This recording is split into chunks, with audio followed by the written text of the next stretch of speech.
horns, and on his horns 10 crowns, and on his heads a blasphemous name.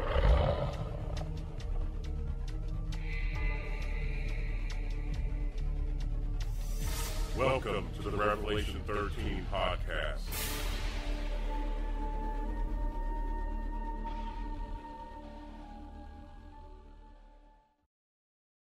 Hello and welcome to the Revelation 13 podcast. I'm your host, Mike Hopwood.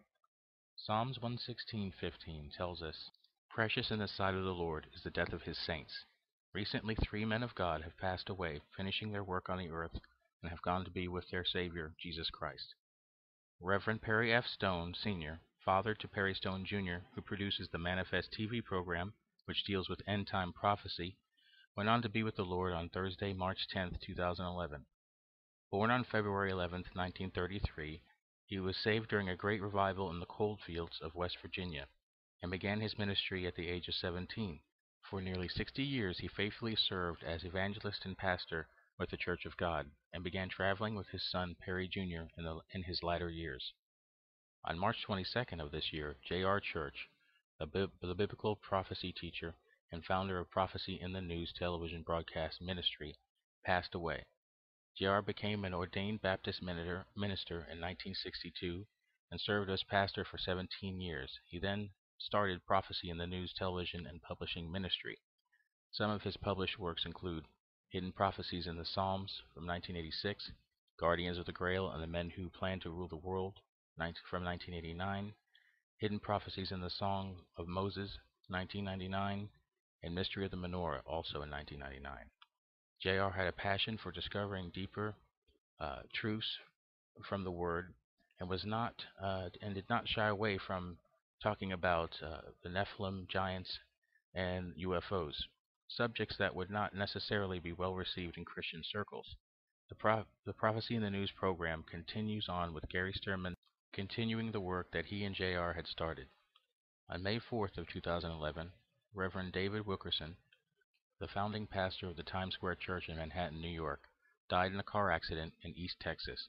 The 79-year-old Wilkerson hit an 18-wheeler on U.S. Highway 175, 95 miles southwest of Dallas. Wilkerson was the only fatality. His wife and the driver of the 18-wheeler were not severely injured. Wilkerson was best known for his outreach to gangs in New York City in the late 50s, as well as founding the Teen Challenge youth program. Wilkerson wrote a prophetic warning for America in his 1974 book The Vision, and recently had stated that the events predicted were soon to come to pass. He talked about major earthquakes coming to the U.S. The U.S. is going to experience in the not-too-distant future the most tragic earthquakes in its history. One day, soon, this nation will be reeling under the impact of the biggest news story of modern times. It will be coverage of the biggest, most disastrous earthquake in history. It will cause widespread panic and fear. Without a doubt, it will become one of the most completely reported earthquakes ever. Another earthquake, possibly in Japan, may precede the one that I see coming here. I'm not at all convinced that the earthquake will take place in California. In fact, I believe it is going to take place where it is least expected. It will be so high on the Richter scale that it will trigger 2 other major earthquakes. Wilkerson also talked about 1,000 fires coming to New York City, New Jersey, and Connecticut. Major cities across America will experience riots and blazing fires. There will be fires and riots in cities worldwide. There will be looting in Times Square. The recent disastrous earthquake in Japan may be a signal that the prophecy Wilkerson gave is being fulfilled. On April 27th of this year, the Obama administration released a copy of his long-form birth certificate in an effort to put to rest the claims that he was not born in the United States, and therefore not eligible to hold the office of President of the U.S. The claim started in 2008 during the presidential primaries, when anonymous emails by Hillary Clinton supporters started suggesting that Barack Obama was born in Kenya. A Kenyan newspaper on June 27th of 2004 had printed a story about Obama's run for the U.S. Senate. In the opening sentence, it described him as Kenyan-born. On June 12, 2008, Obama released his short-form birth certificate in response to the Kenyan-born claims. The release of the certificate didn't put the issue to rest. Jerome Corsi, author of the book The Obama Nation, Leftist Politics and the Cult of Personality, stated on Fox News that the campaign had released a falsified birth certificate on its website. The digital copy showed watermarks from Adobe Photoshop and lacked a stamped state seal. Those who attempted to get a copy of Obama's long-form birth certificate ran into Hawaii state law, which prohibits persons who do not have a tangible interest to the vital record from obtaining access or copies.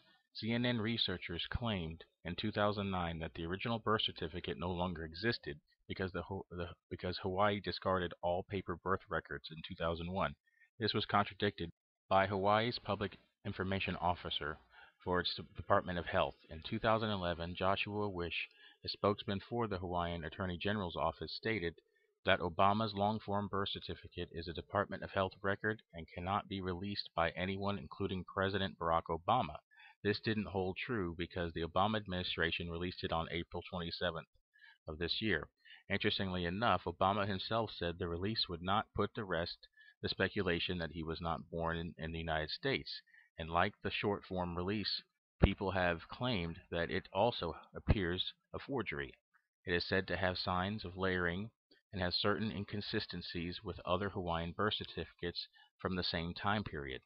Some feel that even if Obama was born in Hawaii, he still would not meet the requirements for a natural-born citizen under the 14th Amendment to hold office as the president. Some believe Obama may have lost his U.S. citizenship when he lived in Indonesia as a child.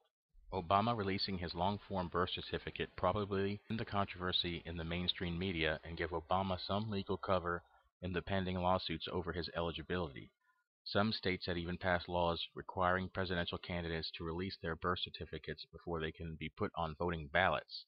Barring some major breakthrough on the judicial side of things, Obama will finish his first term, and if he wins a second term, the issue might resurface if fraud or other evidence is found. But in the end, I always felt that Obama would not be forced from office over this, even if major evidence had been found that proved him ineligible to be president. The Republican leadership would prefer to defeat him in the next election rather than dealing with any political fallout over his removal from office. The strangest part about the issue is why Obama decided not to release the document for so long. He spent large sums of money on lawsuits and allowed the court-martialing of a military officer over it. If he felt it would give him some political advantage, this has failed because even with the release of the document, large groups of Americans still question where he was born. On May 1, 2011, Barack Obama announced to the world the death of Osama bin Laden, the mastermind of the 9/11 terror attacks. He had eluded the U.S. forces for nearly 10 years, but eventually the U.S. intelligence community was able to locate his whereabouts. Bin Laden was born on March 10, 1957, in Riyadh, Saudi Arabia. His father was a wealthy businessman with ties to the Saudi royal family. Osama was raised a devout Wahhabi Muslim. Bin Laden attended King Abdulaziz University, where he studied economics and business administration.